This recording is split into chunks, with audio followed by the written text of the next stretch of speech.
questions?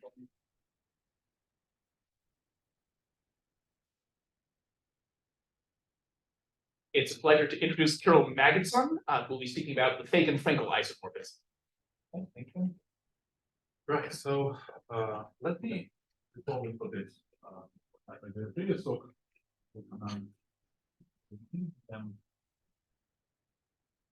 involve the algebra.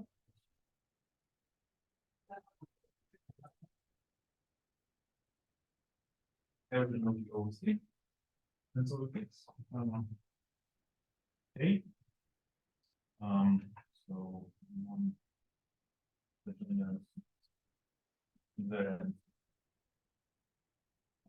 the linear form.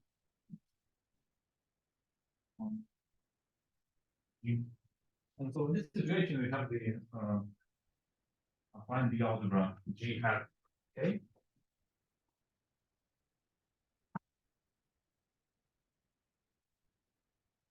Okay. And so now, corresponding to the find the algebra, there are two options. So that's the so-called vacuum module.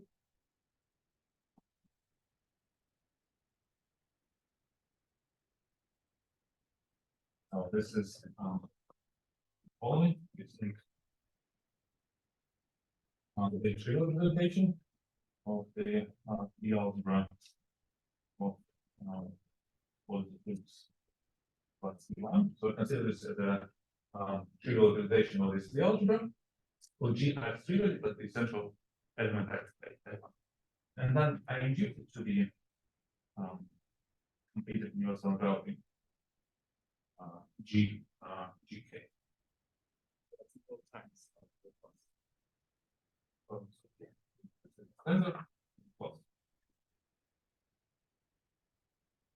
And so the central topic that we were talking about today is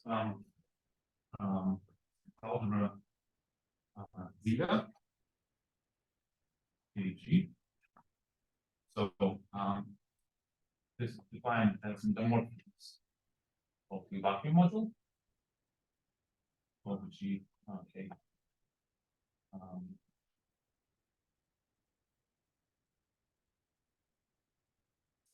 Think of it as the subspace in VKOJ consisting of vectors between J and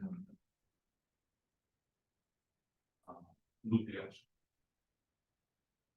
So this is an algebra, right? It's an algebra by naming the morphisms. It has an algebra structure, but there's a part. Important fact that in fact this is the commutative algebra.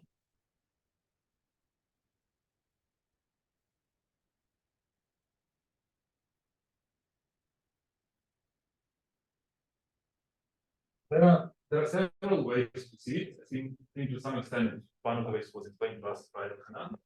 It was an explicit computation in the theory of vertex algebras. There are also some more like coordinate free ways of proving it. For instance, you can prove an explicit statement like this in the world of Kirill vertex algebras. Then you would have to go through the comparison between the classical approach to vertex algebras and the theory of Kirill vertex algebras. But in either case, so Beilinson-Drinfeld actually proved it by certain explicit computation, which is not very far from Feigin-Frenkel isomorphism.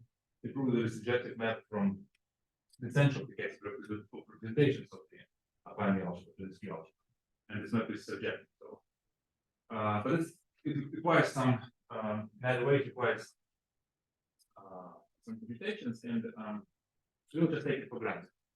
This we can do it all. So now,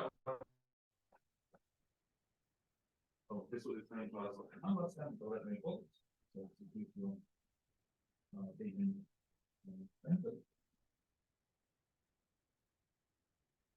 So what does the theorem tell us? Constantly structure of this algebra depending on K. So one case is that this algebra is just trivial. It consists of the only of unit elements. If K is not equal to the critical level, where the critical level is the -1 of the Feigin form.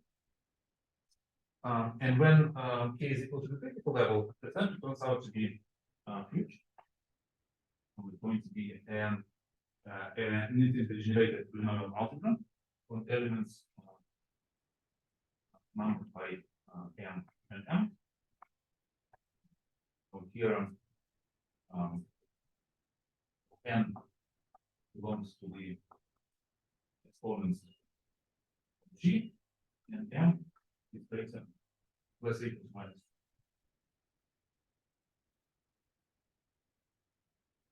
So in other words, it's a version of the classical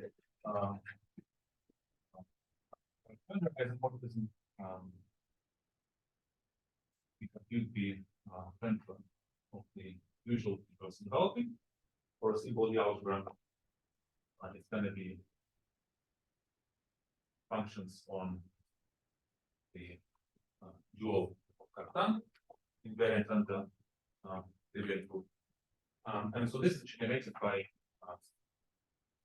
some elements Sm, and n runs through the set of all exponents of G.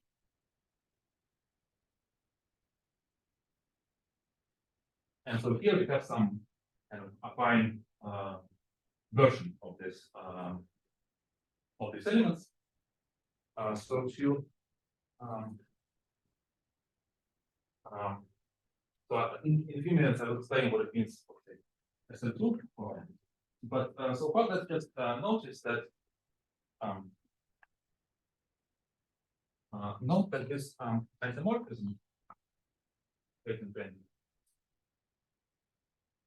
it's not canonical.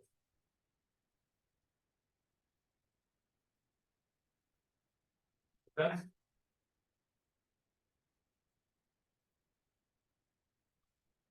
On the trace of coordinate.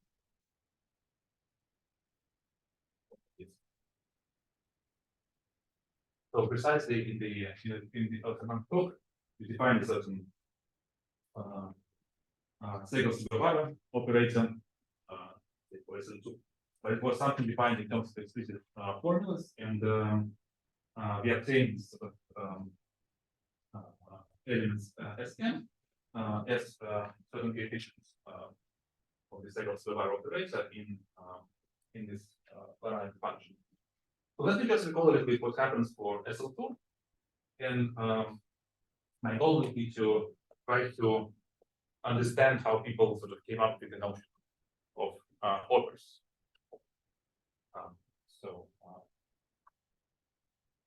With a case.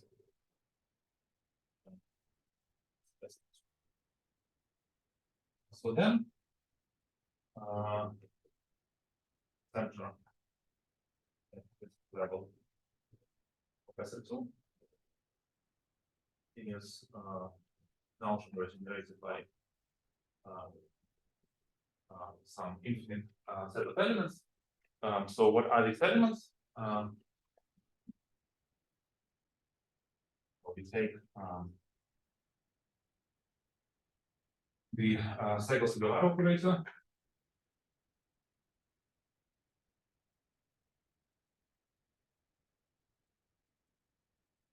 As defined in the previous talk, and as a Lorentz function. Here then belongs to all integers. We're going to have coefficients here. Then there is a normalization method. So these elements here are just coefficients of the Feigin-Frenkel operator and its Lorentz function, for m less equal to -2. And now, so we can try to see how this description changes if we change coordinates on the formal disk. So So for that, we begin with, so we assume that we have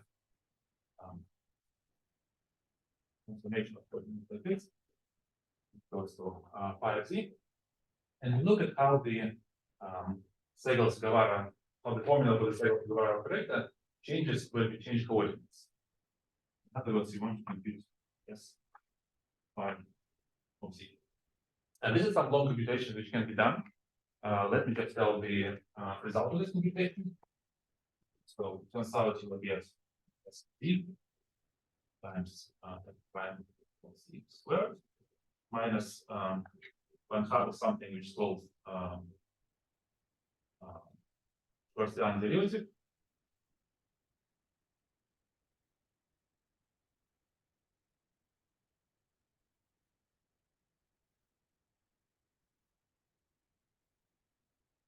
And I guess at a certain point, people realize that this transformation law is exactly the same as the transformation law for some well-defined geometric structures called projective connections. So let me take a look about this.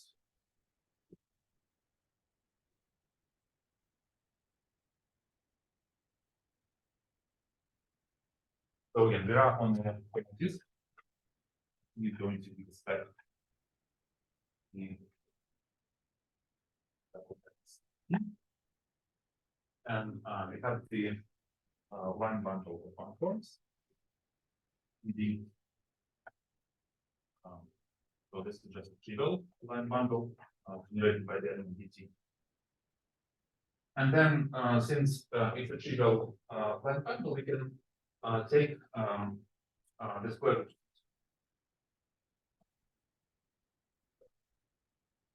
Half the half the well.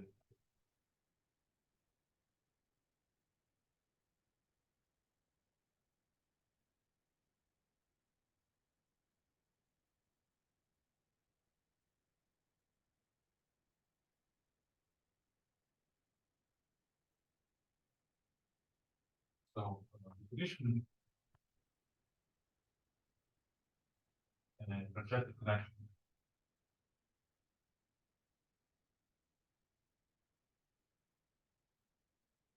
D is a second order differential operator from omega minus d to omega to about 0 to d. And we wanted to build a form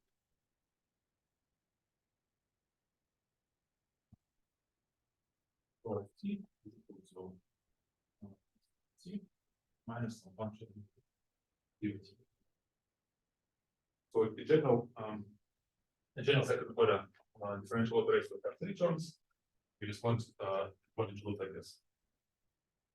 And so it turns out that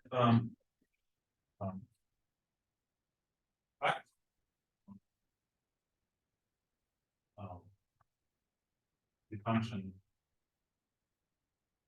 ut transforms the what are the changes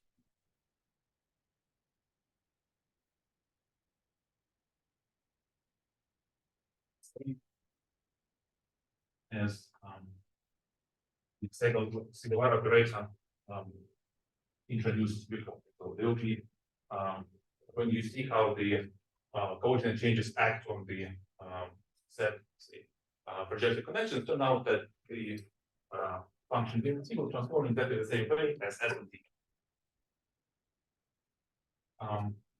Okay, so this suggests that we can consider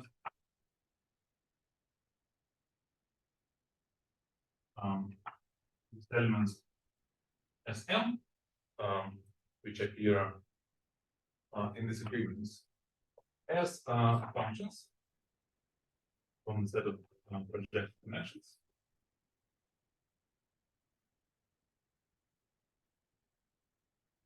Numbers which takes projected connection like this to the t to the minus 2 coefficient up to here. And then, so let me introduce the following notation that op initiate out to of D be the modular space of projected connections.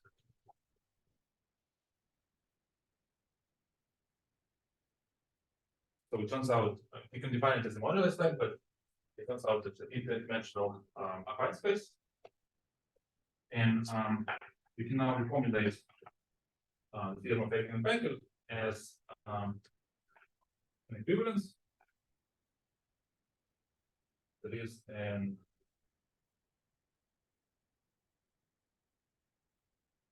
equivalence between stack the set 2, stack this community algebra, and the space EGL2. And this equivalence is now variant with respect to morphisms.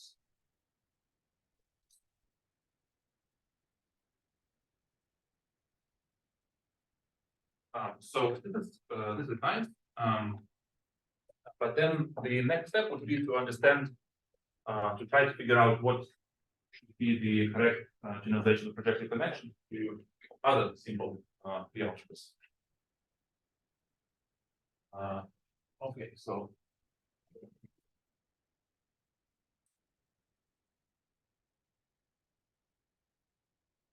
yeah, it's the question. Yeah. In the Sugawara operator, why do you do like z to minus m minus 2 instead of minus m minus 1? Like minus m minus why is this type normalization? yeah, because I thought like in fields you normally take that. I think this probably has to do with the fact that the Sugawara operator is kind of quadratic. Yeah, you're doing a sheet whenever you have like first or element.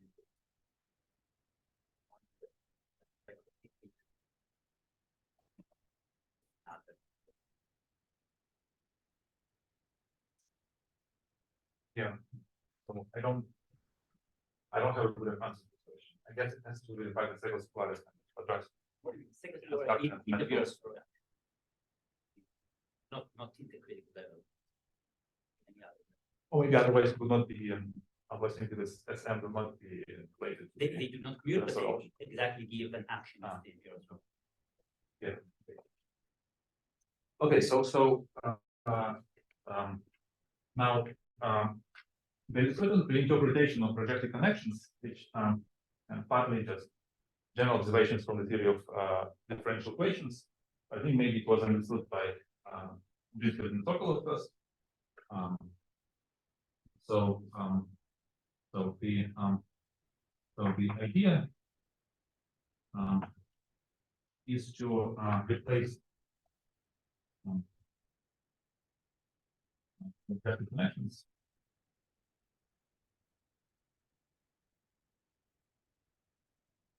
some linear algebraic data.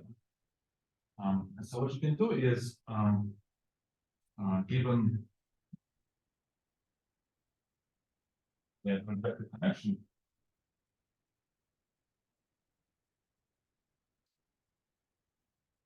you can now consider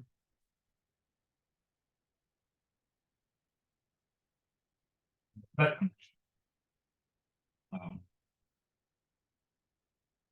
on the trivial two-dimensional vector bundle on the. So any any connection with this flat, but it's going to be the advantage that is now a connection is an operator to one as opposed to an operator to two. So how does it defined by the following formula? So I'd say so have this function u of t. I'm going to put it into here. And on the diagonals I'll have zeros and I'll have one in this place.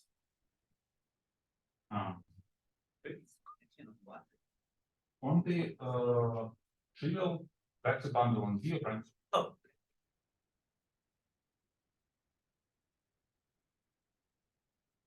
So equivalently,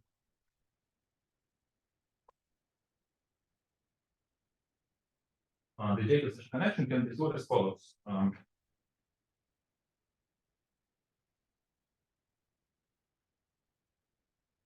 Data of vector bundle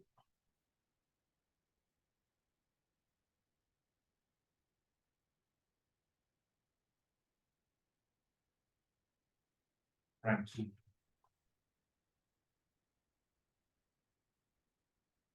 The connection. Important that is both a number and a line subbundle. One.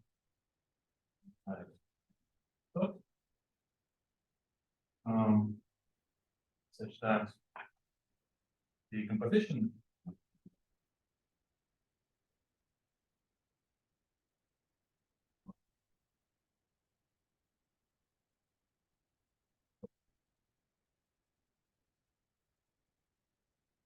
given is applying the connection to F1, I land in F0, not necessarily F1, and then I can project F dot modulo F1 and so on the one team. I want this addition to be in difference. So it looks like a certain nice linear algebraic way. Already, if you know the definition of opers, you can partially recognize it. But there is a little bit of a problem that this assignment wasn't quite canonical. It turns out it's defined up to tempering with the line bundle. And to make it canonical, you actually type something slightly different.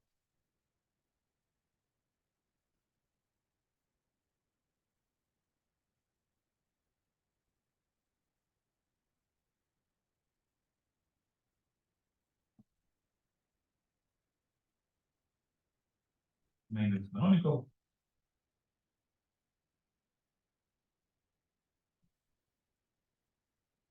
Consider the following triples and dot number where dot is principal EGL2 bundle on the number is a connection on the dot. One is a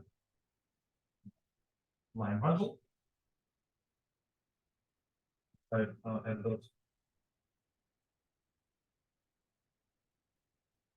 And additional thing we require is that there is a where vanishing section of so take the P1 bundle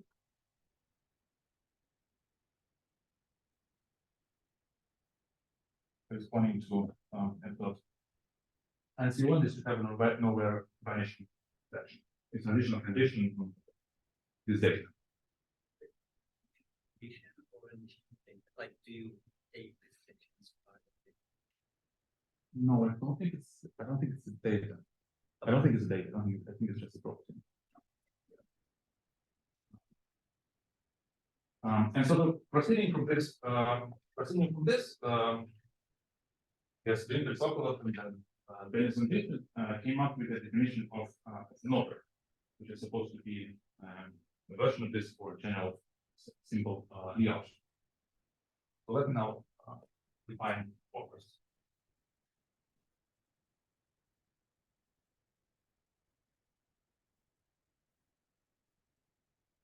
The line sub-bundle mean for PGL bundle.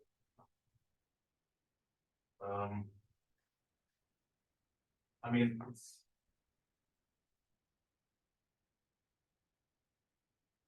maybe just like the bundle if it wants. No, sorry.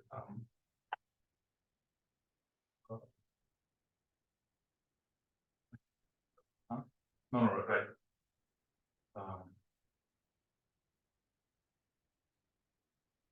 So anyway, it's supposed to be principal bundle for the array.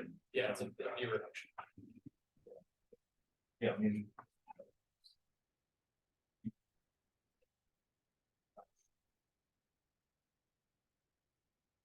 Kind of, yeah. If you think of a code as like a two-dimensional something modular geometry. But it really accept them the reduction. So then this formula doesn't really make. Oh, sorry. Okay. Where does F1, like the condition you have with the lower vanishing section does not involve F1? Where do you get stacked?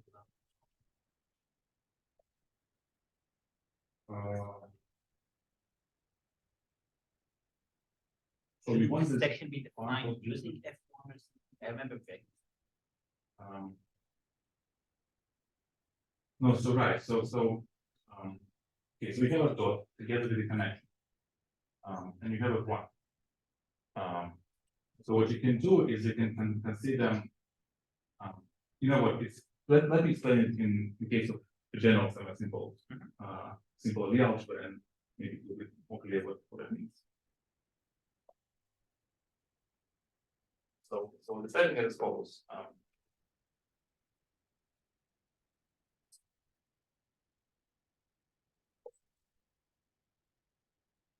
So I want to begin with the case of reductive algebraic group.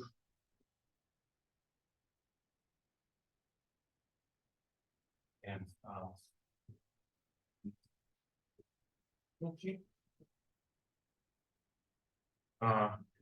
so I also have out x over L.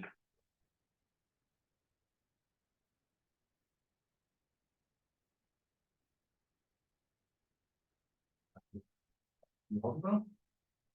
And so I have also the like this. And so if I consider the base G modular B, inside there is an open orbit. There is no open orbit. So that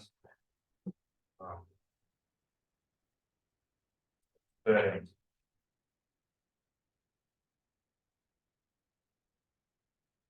under N, and they're going to have certain non-degenerate conditions. So I want all negative roots. Components should be non-zero. So it's got an open condition.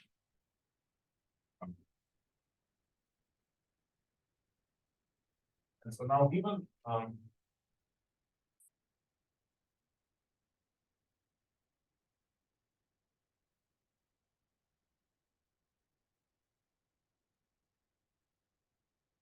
so given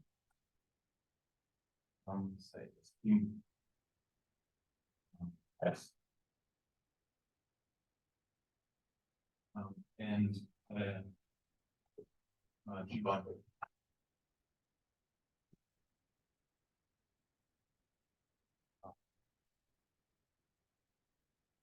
X. Or associated bundles.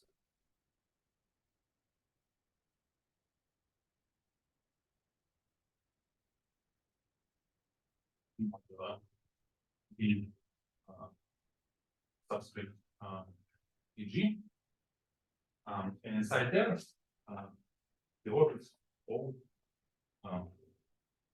PG associated to the bundle PG. Okay, so now definition.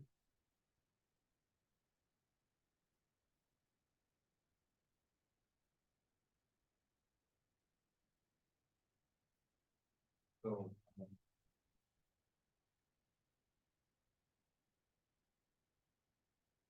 improper. So I will say it right away on the formula. We can say on my general curve. Also, I'll do it on this. So G filter on D is a triple.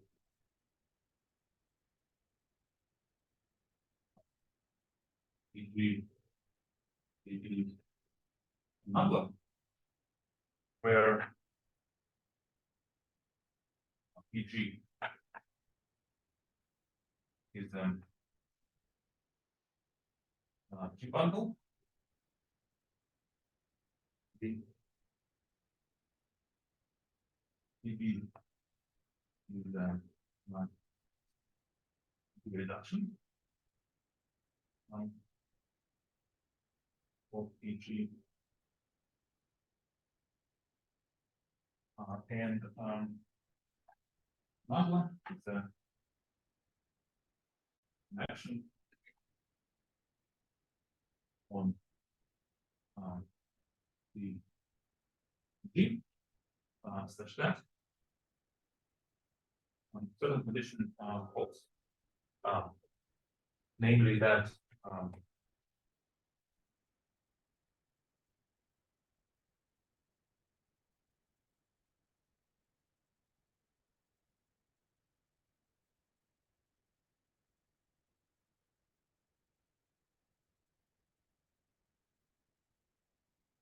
so I can consider the image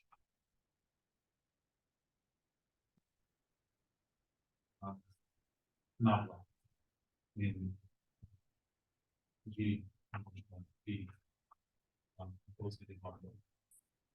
And only the one. So really connection is the space of connections is a dorsal over the space of all connections on the G bundle is the dorsal over G G times omega 1. But it turns out that this image in this quotient is just well defined, and you want it to be is inside orbit OPG, and it make one.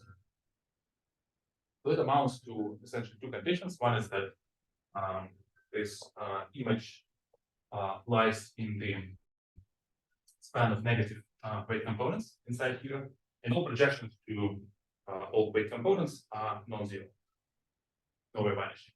So I don't think this is quite the right condition, right? Shouldn't it be that it's, so I think it's not an open orbit, it's locally closed, and it's the negative simple root components are non-zero and the others are zero. Negative single root components are non-zero. Yeah, like you only want to have non-zero components for the simple orbits. So it'll be, there's sort of a filtration.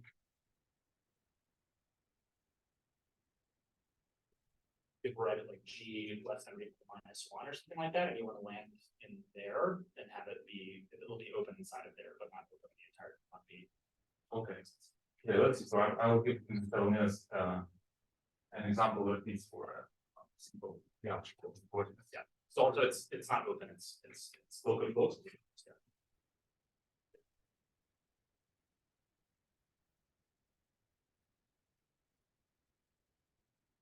Okay, so let's consider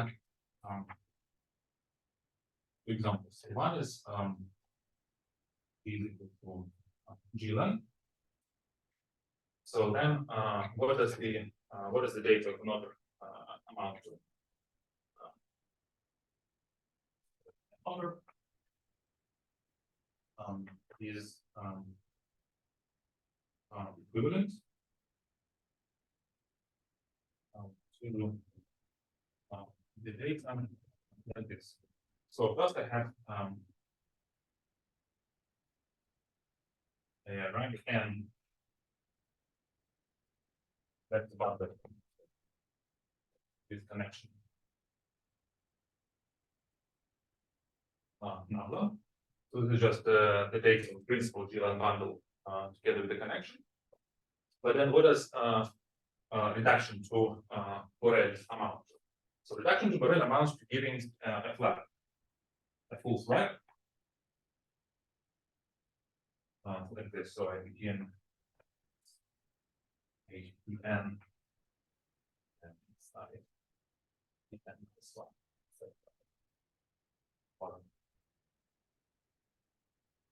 Zero. So essentially filtration like this by n vectors from bundles. A full flag such that the connection doesn't quite preserve this filtration, but rather it satisfies the degrees of transversality. So I have that element from EI length in E I plus 1. As it forming the one D. Right, so this is just the condition that the reduction to Borel is not preserved by the connection. But there is a strong condition that if I consider the induced map on associated basis theorem, I feed to the plus 1 E. That's extending the one thing. So this is the and this is the map of line markers. And I previously gave a condition of essentially nowhere vanishing. So such a map will be an isomorphism. I want this consecutive maps to associated basis to be equivalences.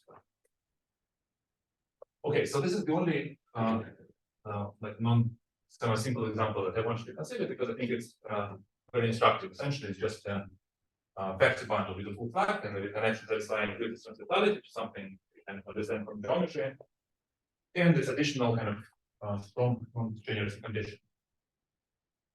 Okay, so now let's say what happens for a general simple in algebra. Just point out this is where you can see the condition that the simplicity condition on the roots, right? Because otherwise we can kind of skip a step. Yeah. Go higher. Yeah. Okay, so now G is simple. Simple. I think I also want to get a joint type. Or maybe for many constructions it's not necessary, but it is simpler. So a simple algebraic group for joint type, and I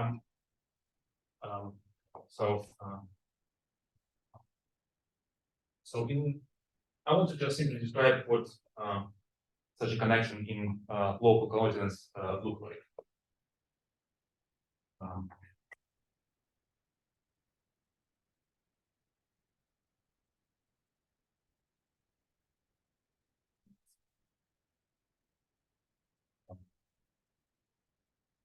Such a connection.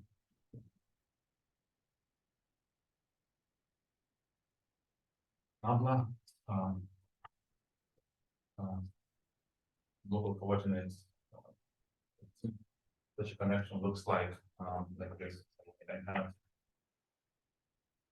this term, then I have so I should have representation. So let's say alpha the negative simple roots, and then what I have is the following. So I'm going to have the sum like this.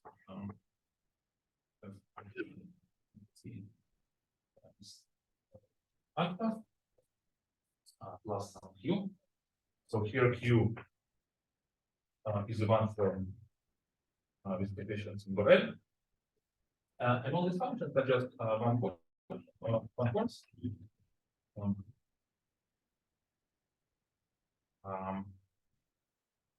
Such that t don't vanish. Does it look right?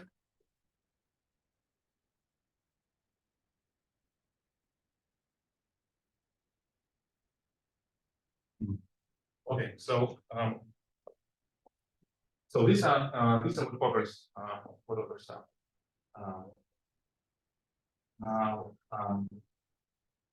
okay, so let me move to formulate Feigin isomorphism in terms of opers.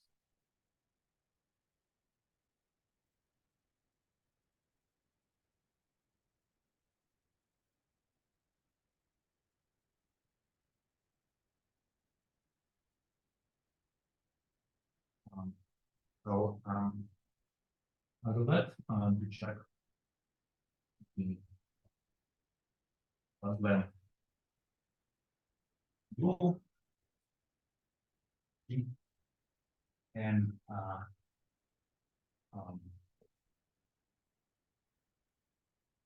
I also want to denote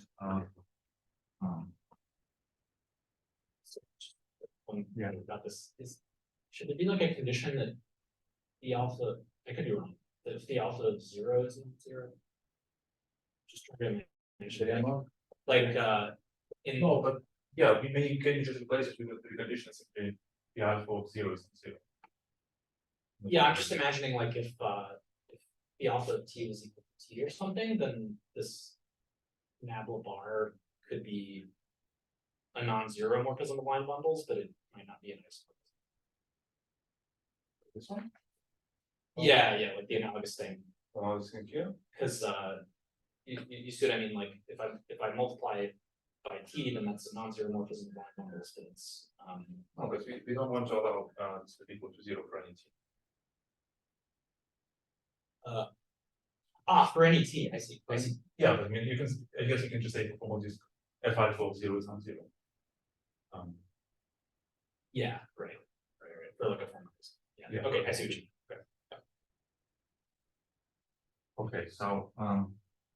Okay, so we have the Lagrange group of G. I also wanted to know what to be the group of this G and what star being from isomorphisms which preserve the origin. And so now we can formulate the following theorem.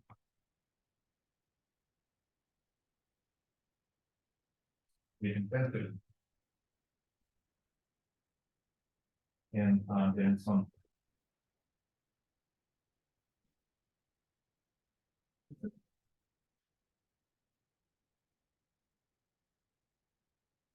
okay, so it says that there is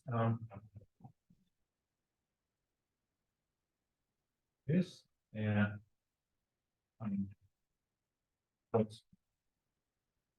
two variants students.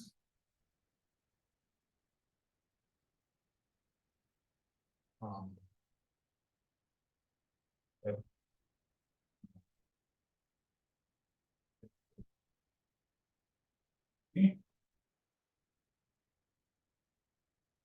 And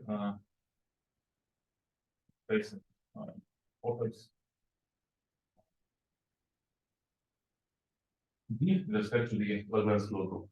So this is again defined as some modular stack parameterized families of opers. There's affine schemes, but it turns out it's just it's itself. This is itself an affine scheme.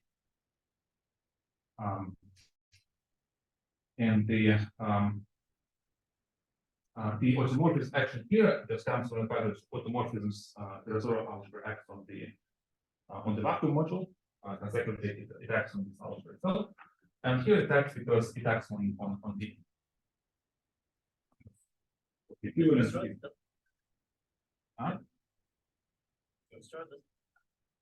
You have action of automorphism. Morphisms of the disk act on. Automorphism with the disk, yes, but not the entire story. Oh, I don't. Yeah, maybe I don't know what. Sorry. It's little lights. Like follow. Yes, so automorphisms on the disk. Act.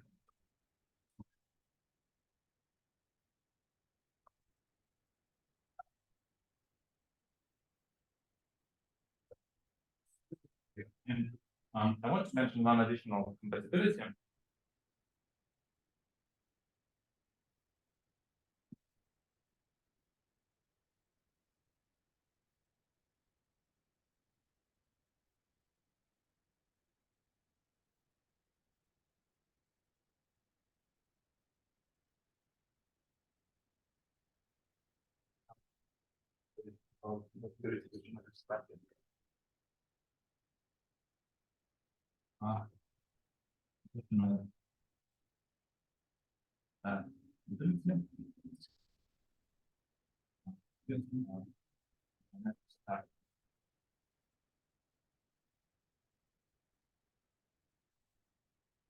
So let me forward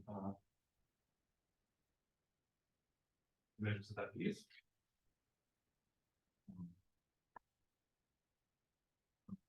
Good tree will be -9.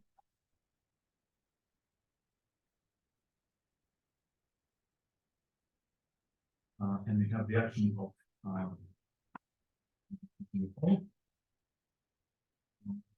finding the both here the already here and sorry.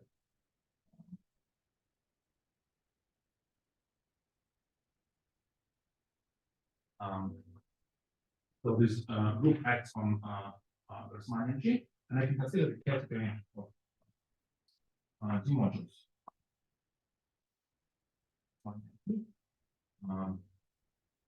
Which are equivalent to respect to G of O. And this category of G modules is a symmetric monoidal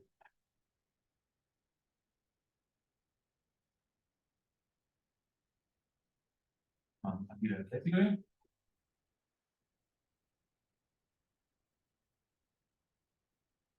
So I don't consider the derived category, I consider the abelian category. And the factorization structure of Feigin-Frenkel is a kind of convolution symmetric model structure on this category. So a theorem.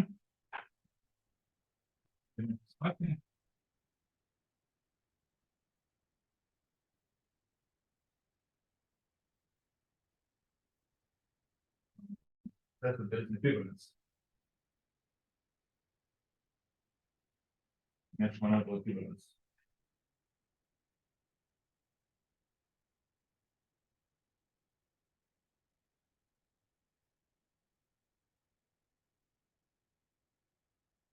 I will call it this. Yeah. From representations. Yeah. But then group to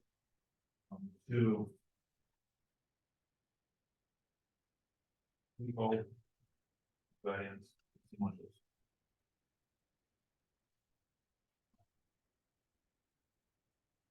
The left hand side has the usual symmetric model structure, the right hand side has a convolution symmetric model structure. And so geometric like says that there is a symmetric model equivalence like this.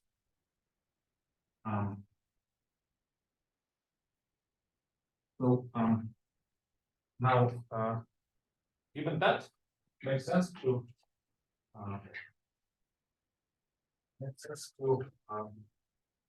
formulate compatibility of Feigin-Frenkel with the matrix attack. Namely,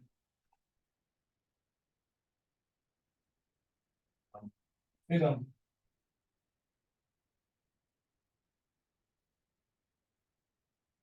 bunch of global sections from modules. That's my the odd variant.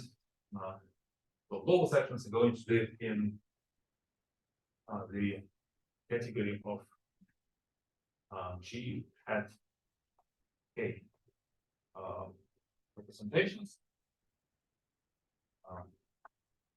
which are regular and beautiful integrable. And now Sorry, where did K come from? K is the critical level.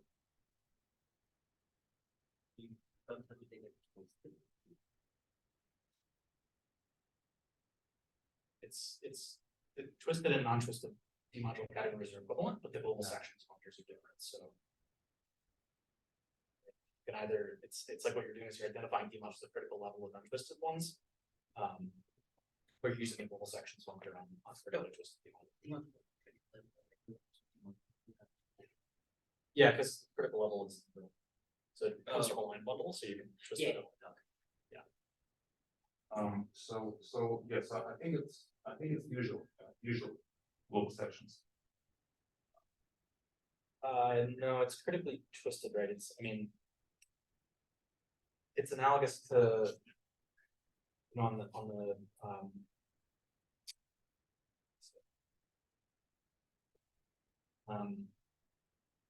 it's not the same. Again, it's the composition of, I can identify untwisted D modules with critically twisted D modules, and then there's a forgetful functor from critically twisted D modules to, or a global sections functor from critically twisted D modules to Kac-Moody representations at critical level. But that's not the same thing as, well, if you took global sections on untwisted D modules, you would get representations for Kac-Moody at trivial level. So it's not the same thing. So what should I tell this? So you could call it gamma subcrit or something like that, right? Gamma. Because it's like the composition of the thing about that line level and then taking global sections. Okay. Yeah, it's kind of like, yeah, the determinant line level corresponds to kind of the killing form, so it's sort of -1/2. Okay, depends on a choice of square. So now the compatibility is going to be formulated like this. So as you might have now a representation of the check. The idea is that I can sort of act by representation of the check on this case here, because it's just equivalent to representation of the check. And this is matched monoidal category, so it acts on itself. And on the other hand, I have an action of representations on this side. So how does it work? Given such a thing, I can consider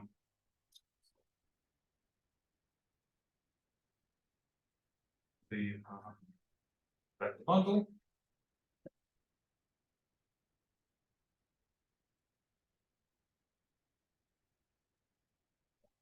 First, where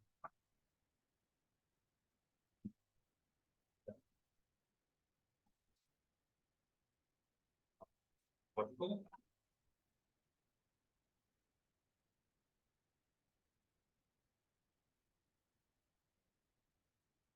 bundle. Then, so when I take global sections of this thing over the opers,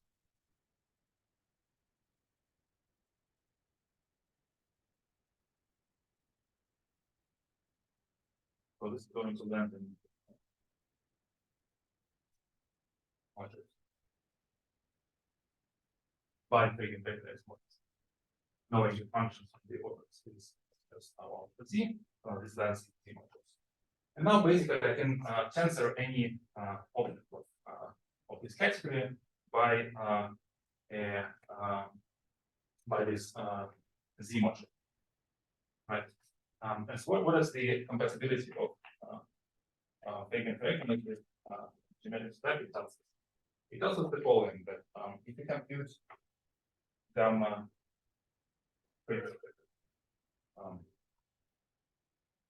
that's money with respect to some p corresponding, p modular p corresponding to representation V, there is a natural isomorphism from this thing to the following. So I take the vacuum module and tensor it over Z with its global section state.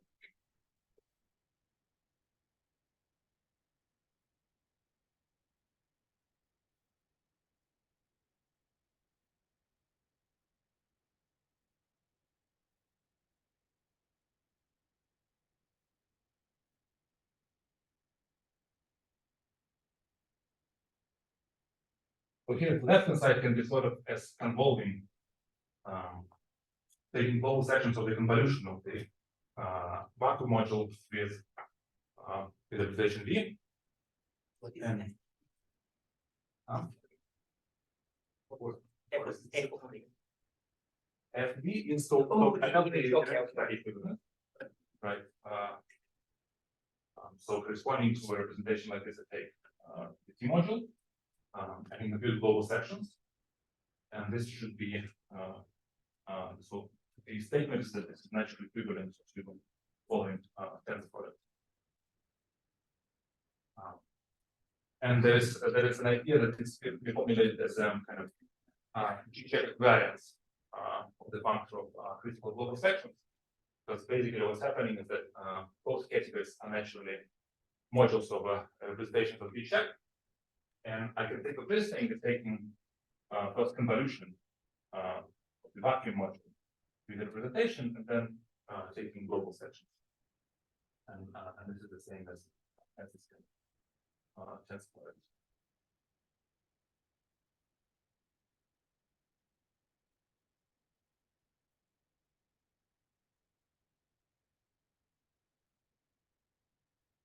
Okay, so maybe let's make break. Next would be a fraction of the opers.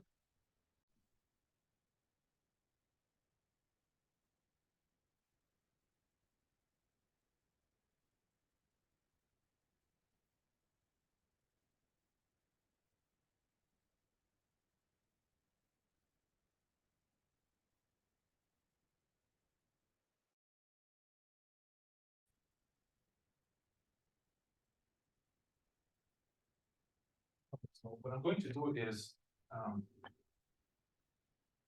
I'm going to construct a map like this, and I thought it's quite interesting. Proving that this construction gives an equivalent requires some computations and can be either used by comparing to the Feigin-Frenkel construction. So what I will do is simply construct a map. So this is called because what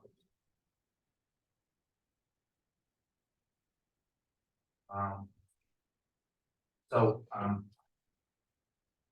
we want and equivariant map from spec C B to opers the spec reference to the form of this. Right, and this is equivalent just by definition of the modular space opers, it's equivalent to giving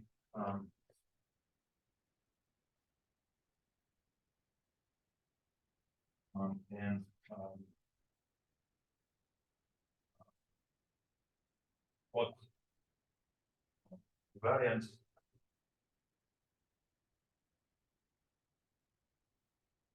family opers on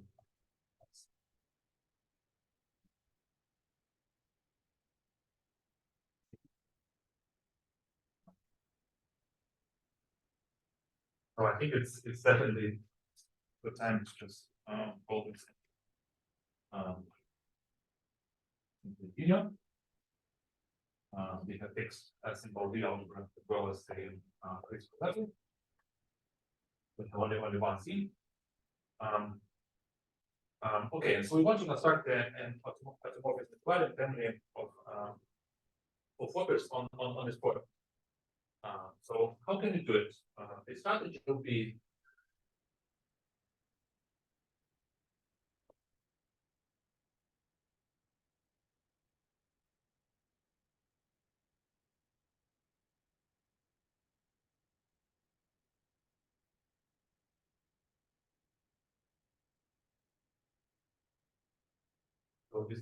be as follows.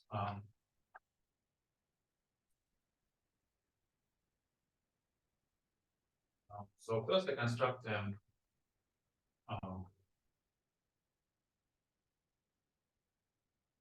oops,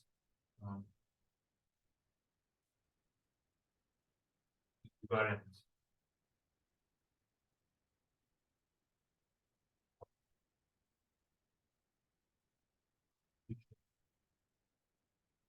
bundle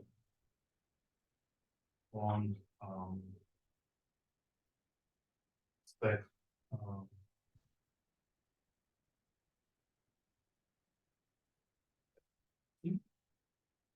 and the what style variant reduction. Whatever that inside G check.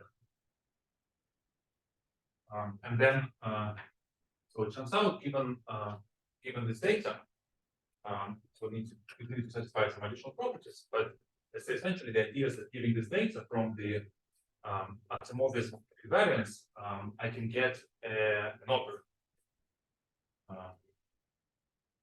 on the product.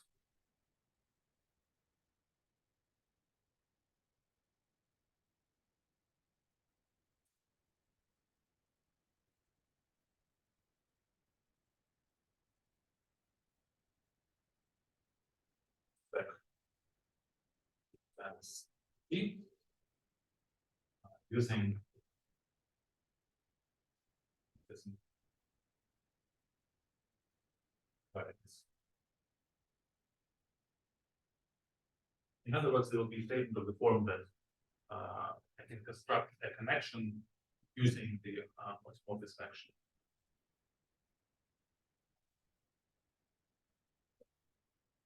So let me begin with the first task.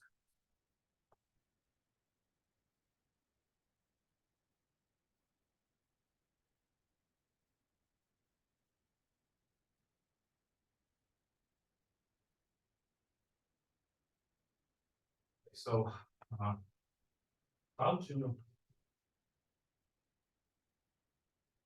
construct feature bundles. So we will do it using geometric attack and knocking formulas.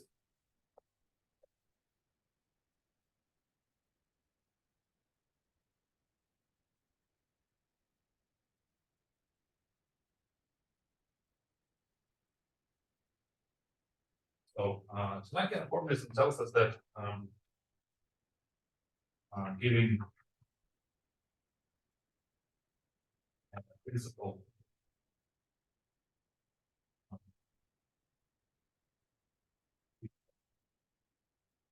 bundle step C is equivalent to giving an exact metric bundle function functor. I'll call it P from representations of two check elements we find dimensional to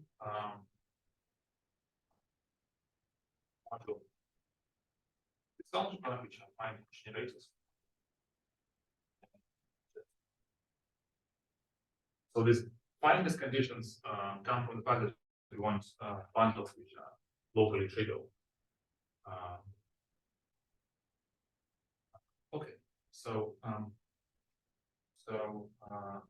so let's construct a functor.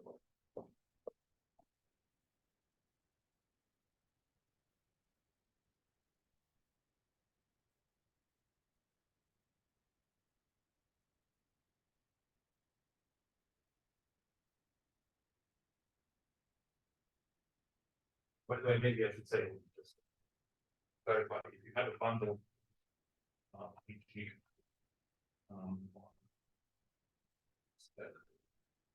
Z, the functor you construct is the functor which takes associated bundle for any V.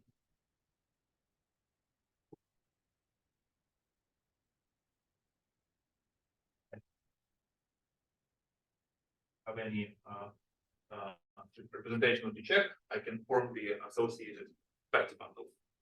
And so this is construction in one direction, but the theorem of the algorithm tells us that we can actually go back and recover the bundle from the function of this form. Okay. So, fine.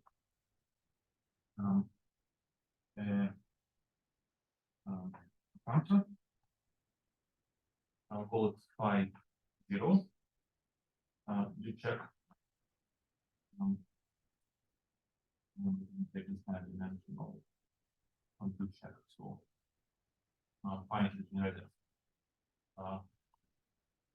projective modules by the following formula.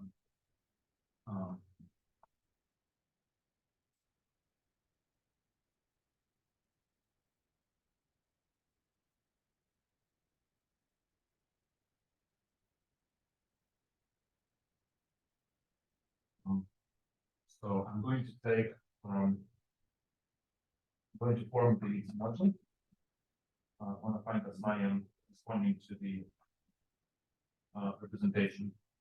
Then I can take three different global sections, and then I take the G of invariant space. So of course it's the fact that this is well defined, the fact that this is defined in the projective module is actually a theorem. It's not entirely obvious. In fact, the proof is in S.Raskin paper is quite involved. It's not very difficult, but it requires work.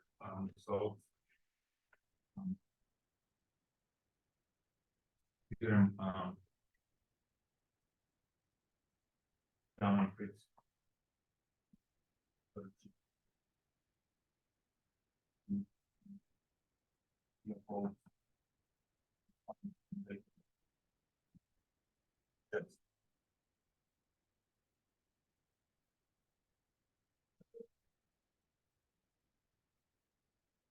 But in addition, the functor of global fractions is exact. So this is affirmed by all fact models here.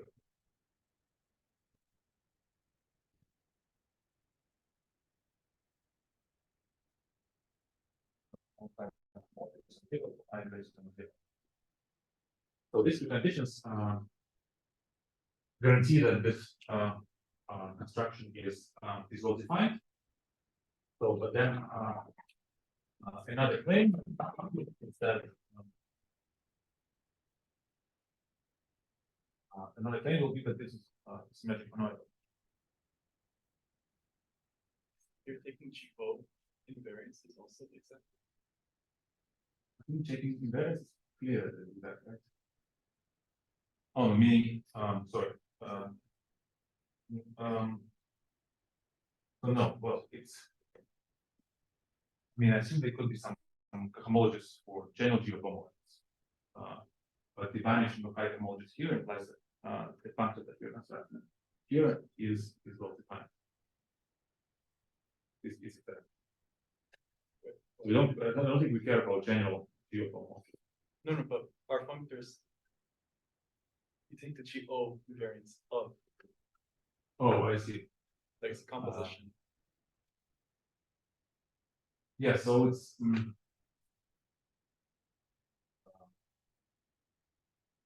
so the functor that appears here is exact. This is the claim.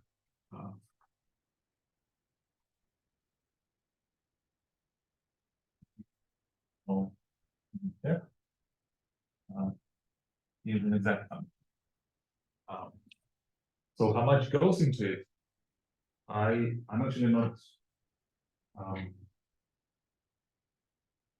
So I'm not sure. I mean, even the statement that's fine very projective is already requires some work. So exactness is probably not needed either.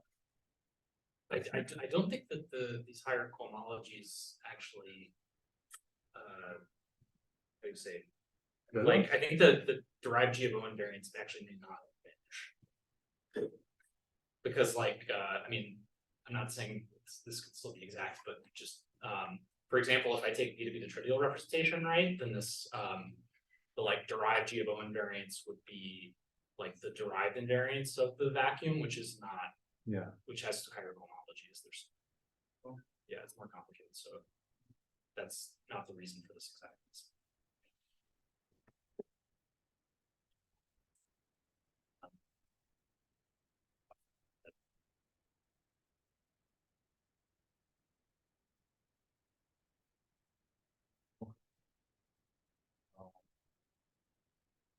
I mean, somehow it's well, somehow exactness is not. It's not so serious because it's a simple category. Yeah, well, it's linear. Let's say it's definitely linear. And exactness is actually, yeah, exactness is not really that relevant here. Well, it's definitely linear. So the actually being semi-simple is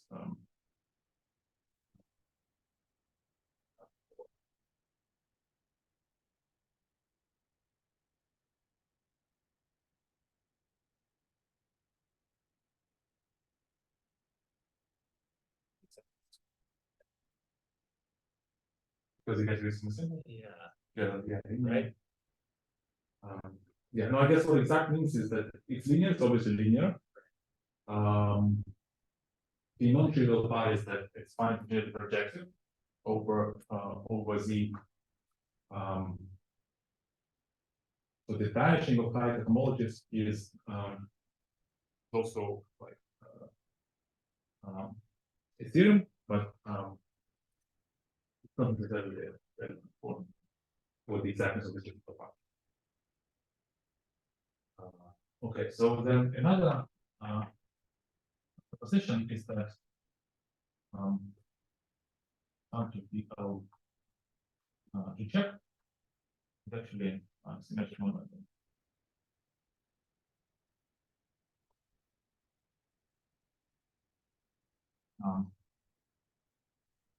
So the proof of this is given in Beilinson-Drinfeld, and it actually it's not a very difficult proof, but you have to go into the definition of symmetrical abstraction on the modules of affine using the sort of factorization of affine, and you have to use chiral algebras instead of Doric algebras for this, because if you remember how the symmetrical abstraction of is constructed, you look at how different points collide, and so that means factorization of affine. It is to construct the symmetry constraints. But essentially it follows from symmetrical analysis. Okay, so this exact symmetrical function gives us a G-check bundle on the there.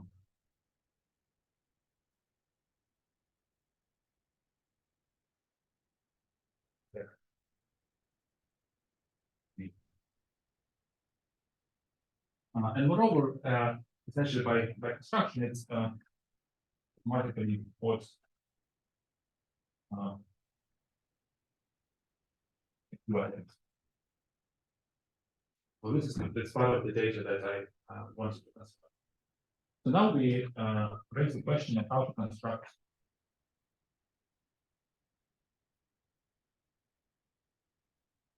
B-check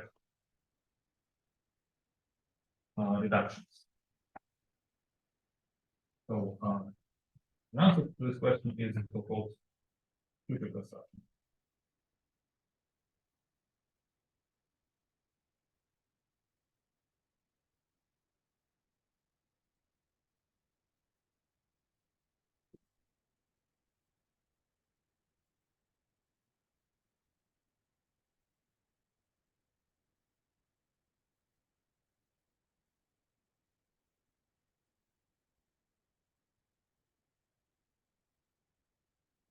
Okay, so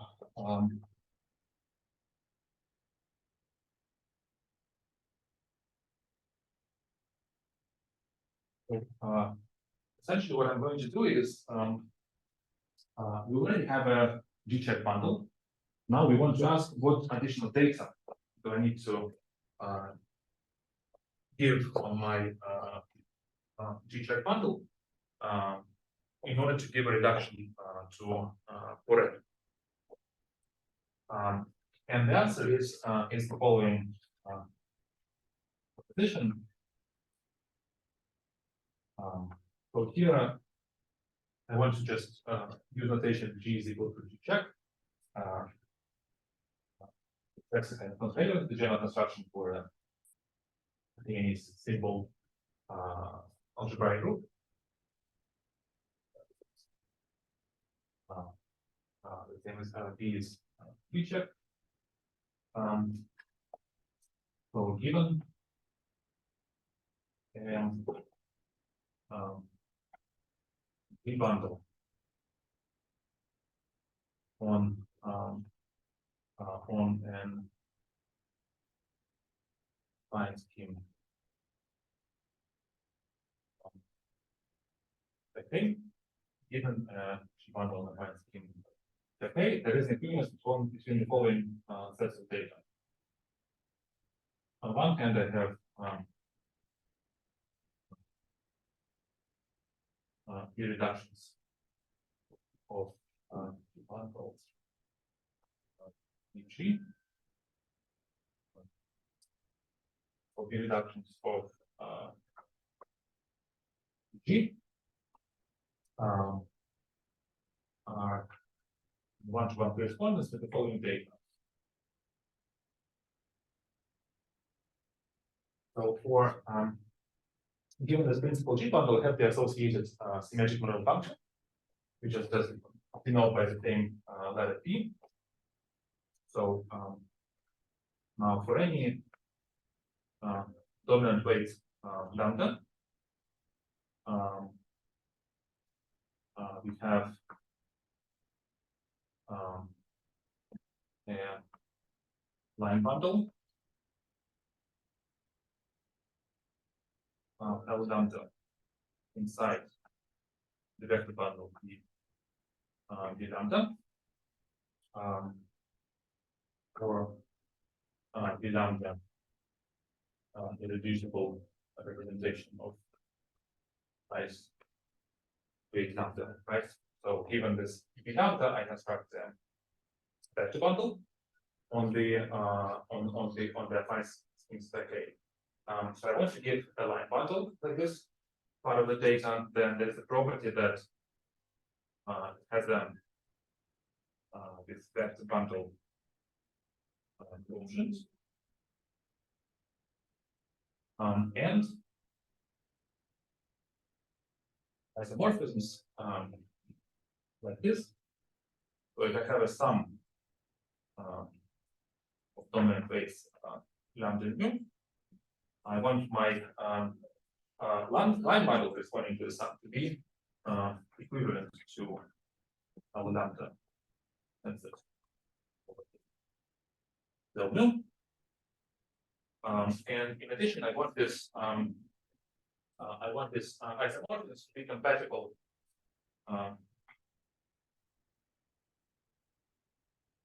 compatibly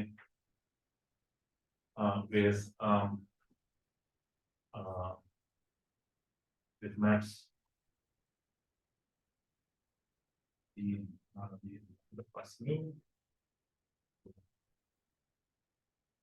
the lambda transit in mu. So these maps are induced by this mesh monodiagonal constraints on the function, and from the construction from the proof, the position will be more clear where they're coming from. Okay. So think about it as just think about what happens. Think what happens when that's on a point. If you just study representations of the group G, simple group G, then given a array in any irreducible highest weight lambda, there is a one-dimensional subspace spanned by the highest weight vector, which is invariant under B, and this line bundles for any lambda are supposed to be kind of a nonlinear version of this construction in practice.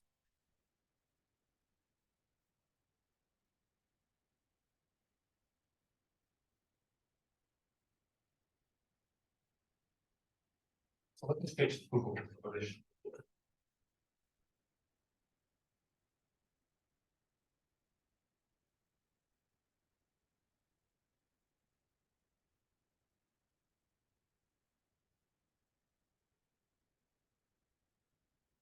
So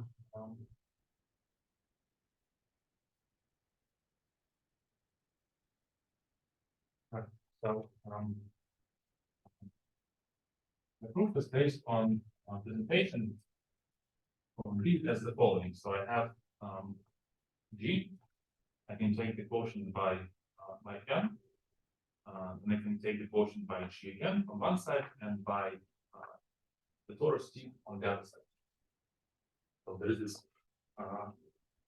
quotient presentation. So in particular, it means that if I map X to S into B of the array, it in particular gives me a G function, but also gives some other data, which is somehow incorporated by taking this quotient.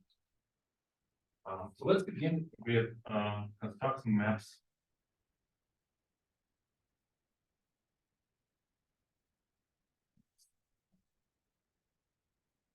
Okay. The G one not have. It's like point on B.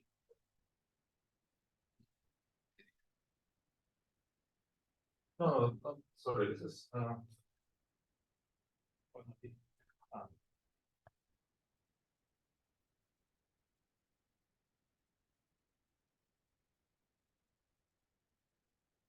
okay, so in particular, so I want to eventually construct maps from stack A to this quotient, and that I can do in terms of maps like this that find some additional code. And the data of this covariance amount to some additional data on map like this. Okay, so for that, it's easier to consider the following thing. So I'll take stack G modulo n over line is the stack of functions on G varies under n. So this is so-called basic fine space. Now let's understand the structure of this algebra. So first recall that functions in G by XXIII theorem is the sum of the lambda tensor the lambda 2 for all dominant weights the lambda for all the dominant weights lambda. And what happens when I take the n invariant?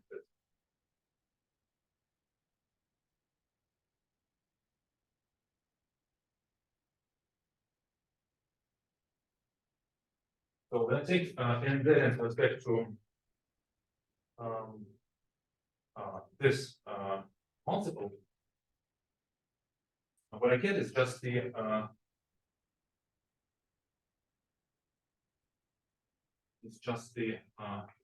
line of lambda spanned by the highest effect.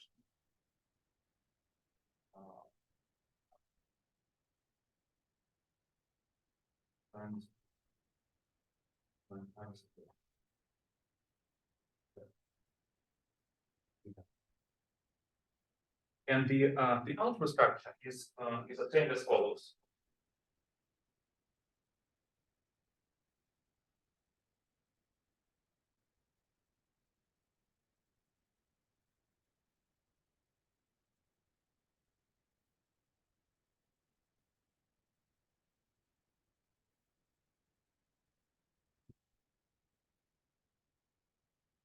Structure.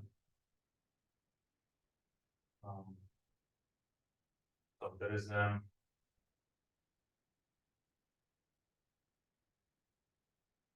is that.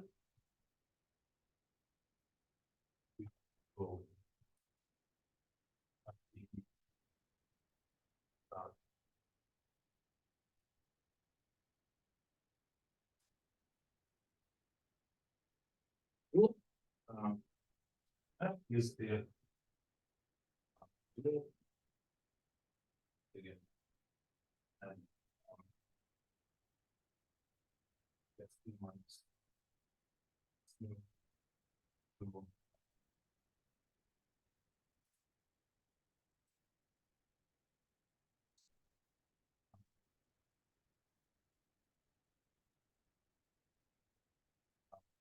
So this one is just parameterizes the highest weight vector of weight minus lambda minus mu. So there's an injection, and it takes a fluid, it gets a projection like this. But this right here, why is the second factor? There's nothing happening to the second factor. This is proportionally from one side. Ah, I see, okay. That's the left factor here. You take the right factor.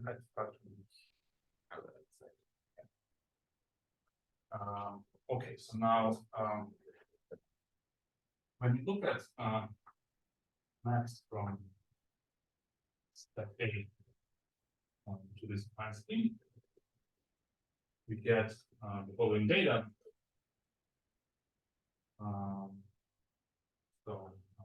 When you unwind what it means to map from this algebra to the algebra A, it gives random lambda belonging to dominant weights. Now, signal lambda like this. Lambda A over C to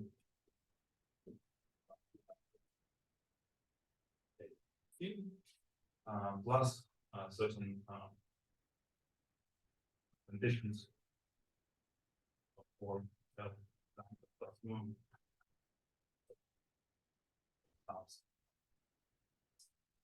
So this is all called fluid.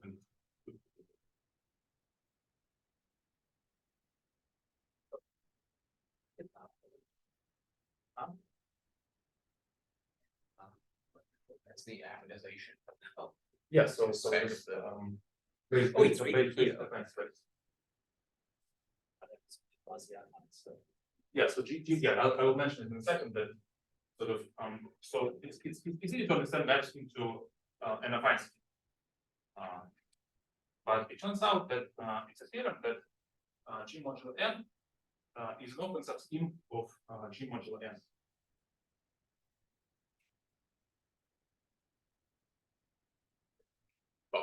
It's also, Okay. it's also an open subset. G modulo n is open inside this open subscheme. And let me just unwind the conditions of such a map landing inside this open subscheme. It turns out that you get the following open conditions that maps from spec A to N is sigma lambda as a bug, with additional condition that they are injected. And that's bundle quotient. What sigma lambda is about, for any lambda, right? So the same data, but now I require them to be injected and having a vector bundle quotient. Okay. And so now let's see what happens if you look at this data. What happens when I take the quotient by T and the quotient by G? So when I take the quotient by G, this is basically the vector bundle associated to the trivial G bundle on spec A. And this is the same for the torus.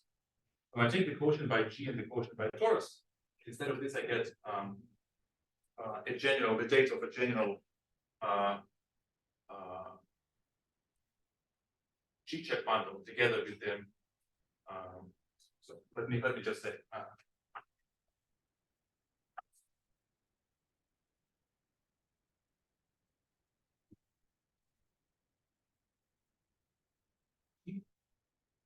Is going to be the data for this sigma lambda from the line bundle.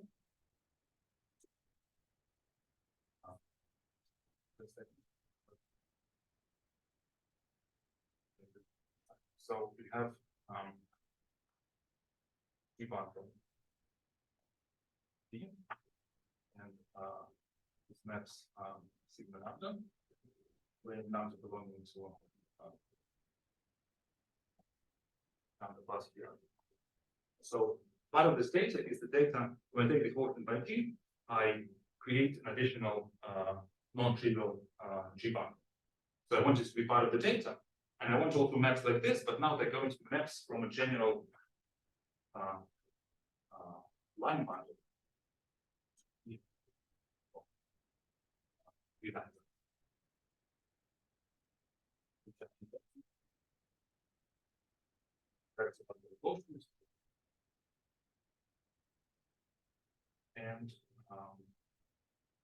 And satisfied with the relations.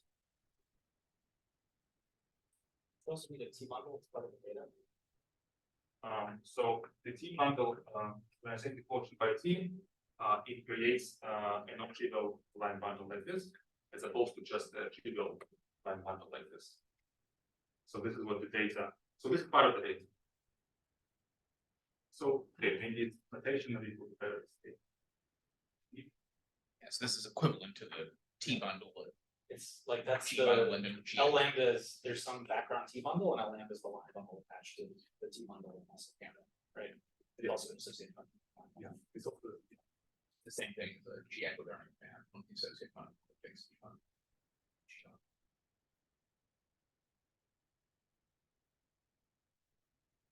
so L lambda is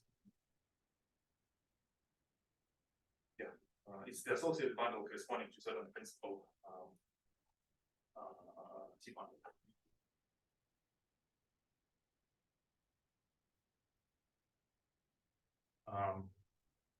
Yeah, and so that's it, because this is the same as the quotient of point by array. So in other words, besides giving the data of a G bundle, in order to give reduction to array, I need to specify all these data, these line bundles, and the embedding satisfying these conditions. So this is what I need to construct.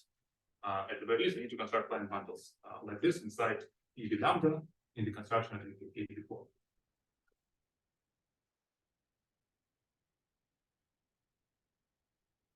So the difference between the two is the sort of objectivity constraint.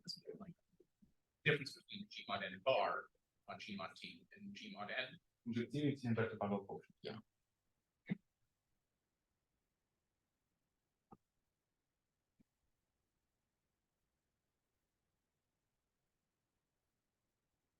This is also just called Drinfeld magnification, like, Huh? this is also called Drinfeld This is magnification, what? not V bar. How do you say it's what? Drinfeld compactification. Yeah. The general compactification is like mass from the curve into. Oh, sorry. You're right, it's generically landed. Yeah. This is, you're right, it's not quite. They call it G3 structure. Yeah, no, this is a sort of local. Okay, so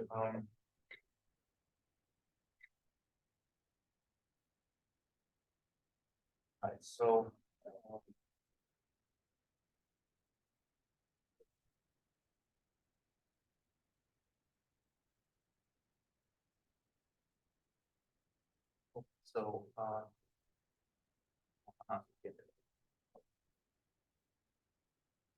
now how to construct lambda check and checks on spec Z. The structure is based on the following theorem, the following computation. So here lambda check coordinates maps from GM to the Lagrange rule of okay. And so these coordinates are the same as weights for the Lagrange rule. So proceeding with this construction is supposed to give you line bundles for any weight like this. H times T. Yes. Yeah. Here H Sometimes T is like a chosen one and H is kind of the universal one or something. yeah, that is very complicated. Yeah, because there I want kind of B to T times M, and here that is combined.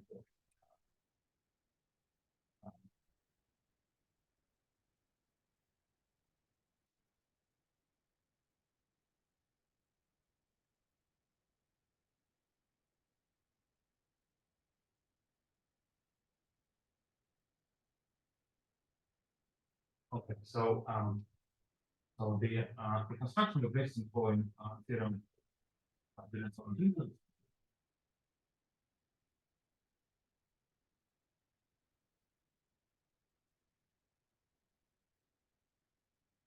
So take V lambda check reducible representation of check space lambda check the changing co-weights of T and weights of T check. And then the claim is that the lowest eigenvalue of operation minus dt on both sections. Minus 9 and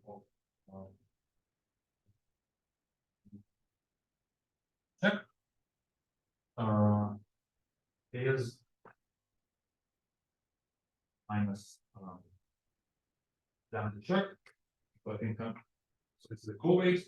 I can pair it with the weight. I'm going to pair it with the element rho.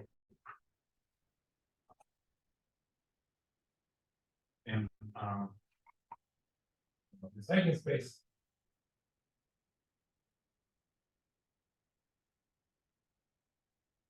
is one.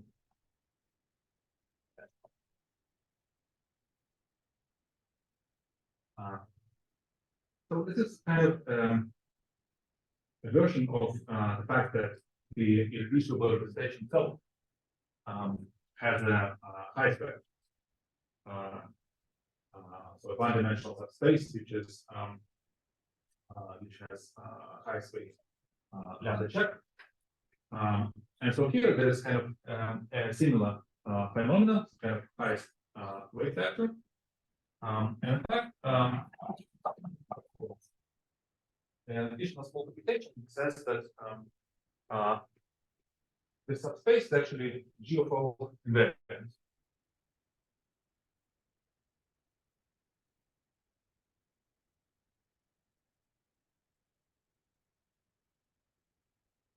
Mark?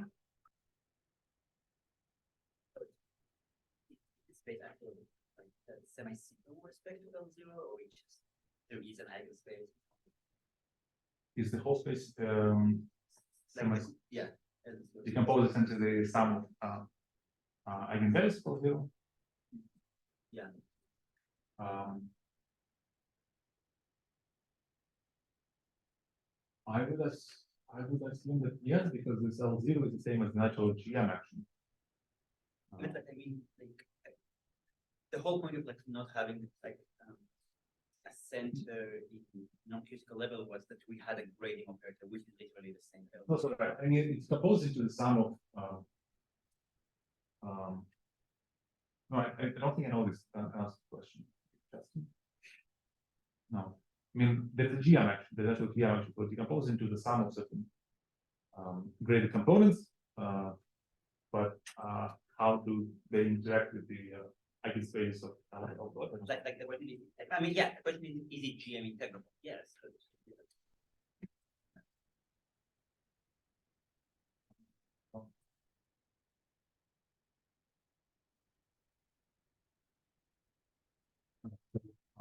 Remark that help them check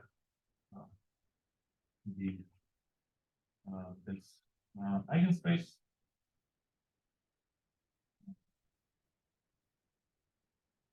Then in fact this eigenspace lies in the invariant your invariant subspace.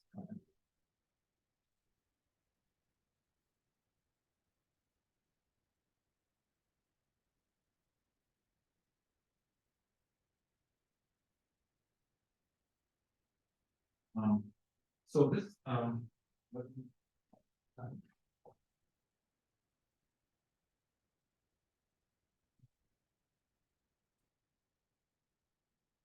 this essentially follows from the computation relation between Li and dot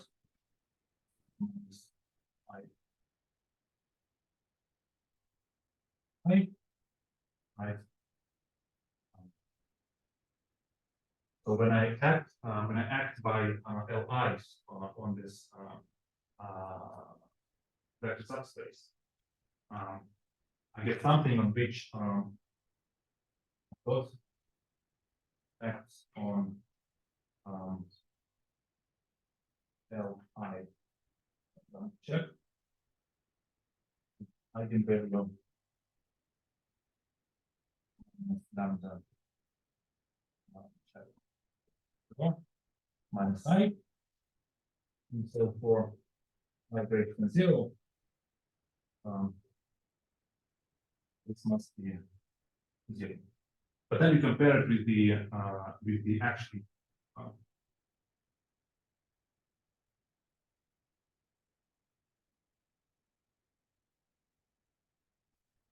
the LCSG on and lambda and get it back. That this group, this algebra acts triggering on lambda.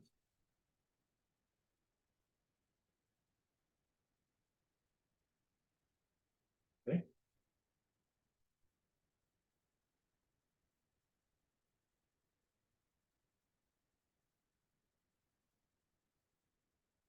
Any questions?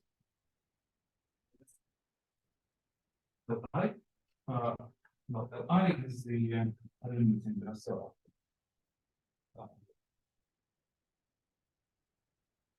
Dot is minus d over dt, and this that there are stored elements in the stored algebra. And so for positive, the claim is that for positive I, any elements in the stored algebra for positive I are going to annihilate space check. And this is statement about the action of the algebra G of G to the rectus T of the poles. But also you're saying it's the action. Is it the derivative of the action by loop rotations? Yeah. Yeah. The GM action by loop rotation specifically. No, no, no. No. It's scaling of the like it's the action of automorphism. It's not the GM. The extra one, it's just automorphism on this and GM. Yeah, that's called loop rotations, right? It's like the Oh, action. okay. It's like the action of GM on the formal disk by Okay. by multiplication by dilations, right? So it's like so then the fact that this FB lambda is invariant under this GM action proves that Yes, no, the L the that's action is it's G over variant is definitely GM variant because you see the entire thing like integral sections are going to be also. yeah, no, it's just again because the sheaf itself FB lambda is equivariant for rotations, right? So it's global sections. Yeah. Yeah, and so And it's global, for and so its global sections will be Yeah, and from this follows that CT of the whole select because well, it follows that the G itself- the Leon Brax. So it's- yeah, G itself acts by zero because it's one dimensional subspace. It has to be a trivial representation. But then positive loops by the same argument are going to act by. Okay, so now we have a one-dimensional subspace inside this thing. So this functor is not zero. You showed the functor is not zero.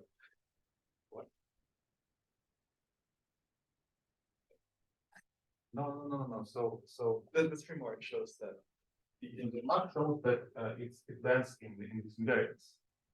Right. This is not zero. This is not zero thing. It lands in the invariance. So I don't understand it. it was just there. No, I think point that it's not in the invariance. Yeah, I mean.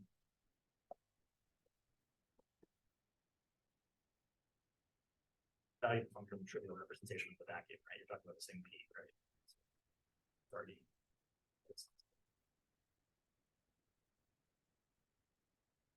Okay, so how do we construct our line models of that? So we can define them as just L understands it with over Z. This maps to the lambda check as recorded by definition of the lambda check. Yeah, it's just global sections. Find X-Manian. Check. Geoform there. The space contains one-dimensional subspace, but it's not yet a Z module, so I introduce it. And then the claim is that this satisfies necessary conditions.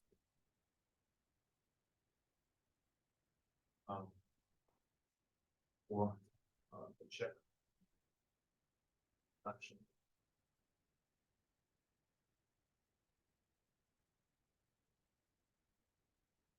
So yeah, you have to show that this injectivity is clear, but that kind of portion is sufficient to check that there's no torsion, and this can be done just by tensoring back to C, checking that you get an zero, right? And the quick relations are also more systematic.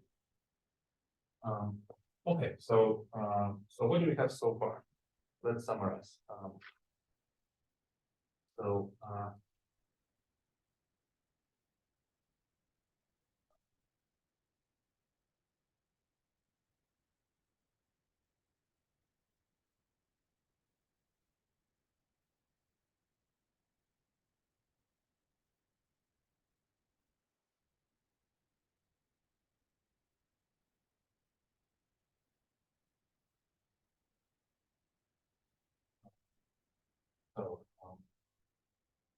Yeah, so one more remark is that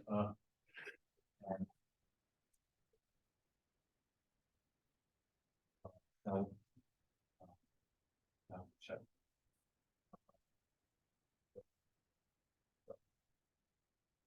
And okay, responding the check reduction the check is also what equivalent.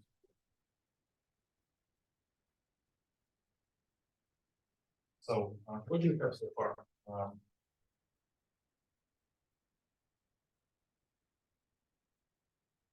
Summary. So we have constructed that feature bundle on spec D is an equivalent and the feature check bundle check reduction on spec the multiple equivalent.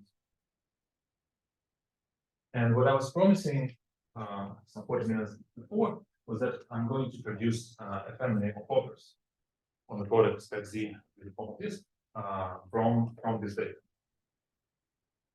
So we want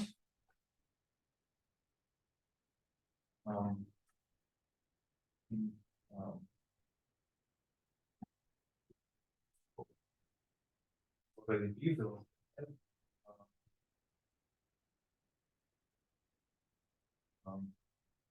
want opers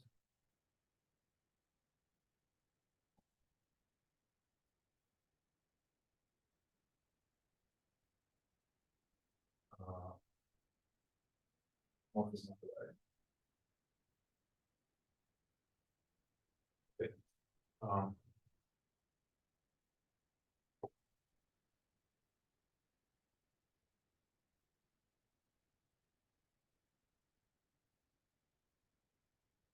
So when this construction is based on the following proposition. So let me formulate in this let S be made here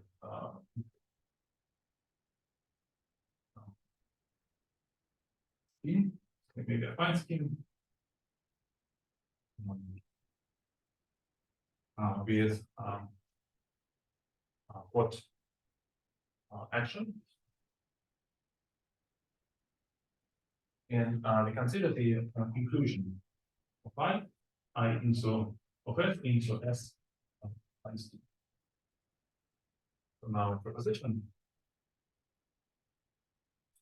consisting of the parts says the following: that function I start from endomorphism equivariant G check bundles on X times T. So I can pull back any such bundle. The claim is that you land in hot star equivariant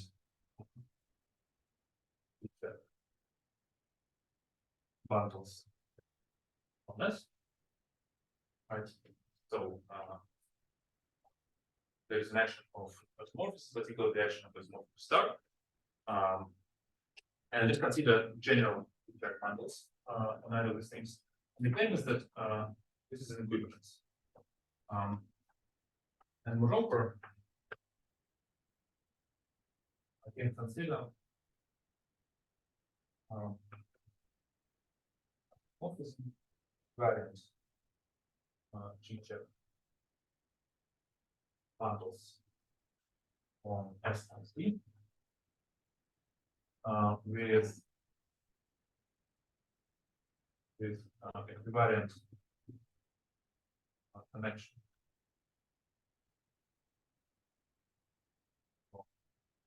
D. But what that means weakly equivariant with respect to the second fact. And there is a factor to all that function to just important equivariant G bundles on S. So G check can be really can be any algebraic theorem. I'm just using this notation because it's before. And so the claim is that back is also an equivalence here. This is a fancy sounding statement, but in reality it's very logical from this line perspective. So for instance,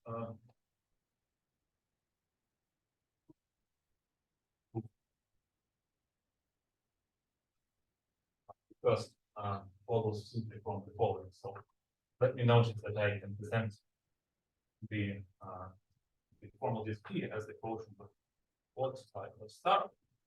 And then what I have is in this first statement, I'm starting basically G check bundles on S times D modular what, right?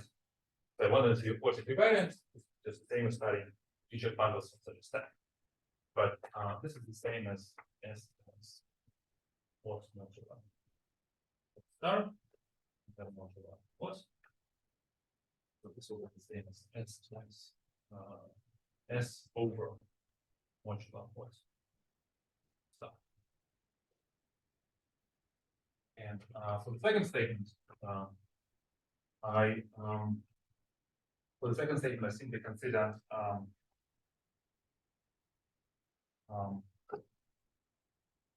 so it is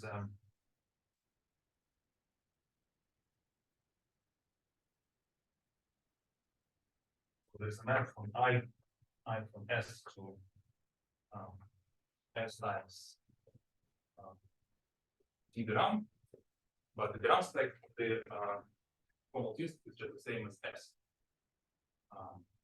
And this is kind of the logical statement on one hand. To the other hand, this is what's equivariant.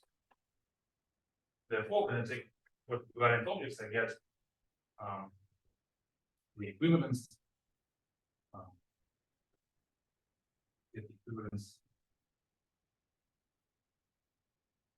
As because what does it mean to give such a date? It's the same as a G check bundle on this thing, modular the action of isomorphisms. And on the right hand side, I have the data of the bundle of this modular the action of isomorphisms. So on the one hand, this equivalence is logical, but the what equivariant gives some non-logical part to it. So it's one word we're approaching at the 2 hour, 10-minute mark. So So yeah, I think I should be able to finish. Oh, yeah. Okay, so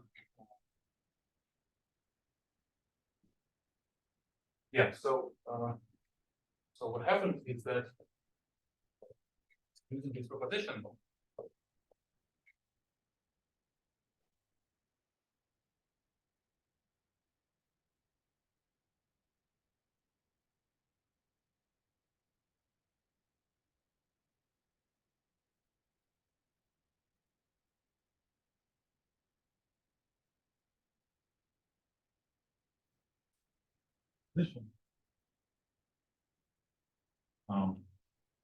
from the data P you check that I constructed stack Z was variant, I construct family of opers.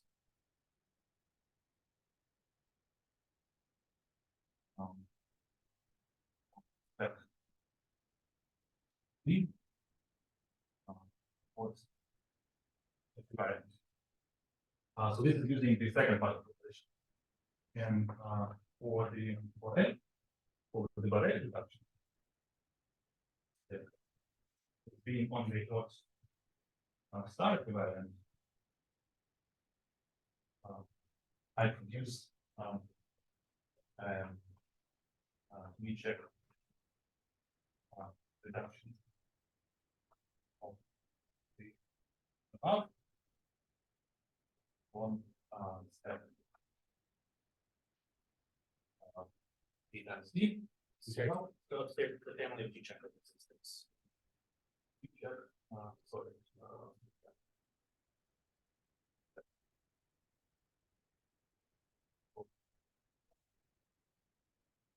Not over so far. Yeah.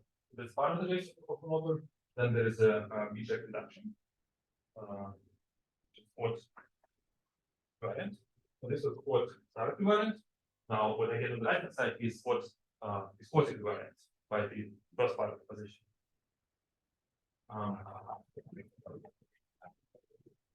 But that's still not local, we have to check some condition.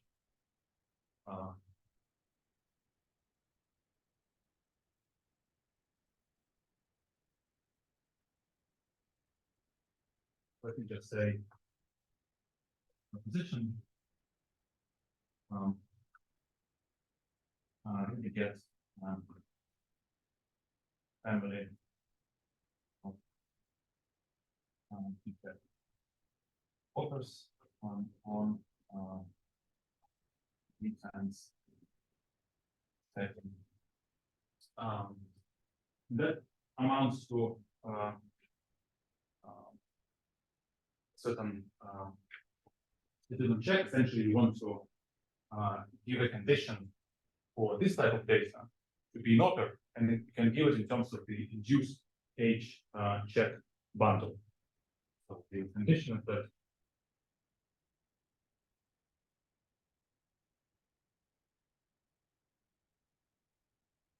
induced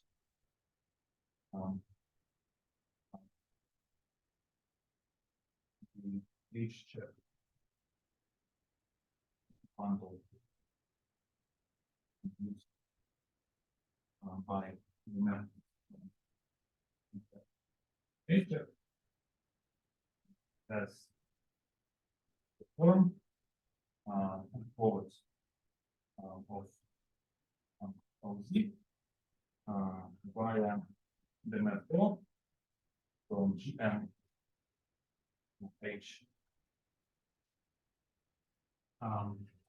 And this essentially follows from the theorem of Beilinson-Drinfeld, because this induced H check bundle is the same as just giving the quotient in the Borel bundle by the quotient. And it turns out that what you get is precisely the H check bundle with this. Okay, so I think that would be.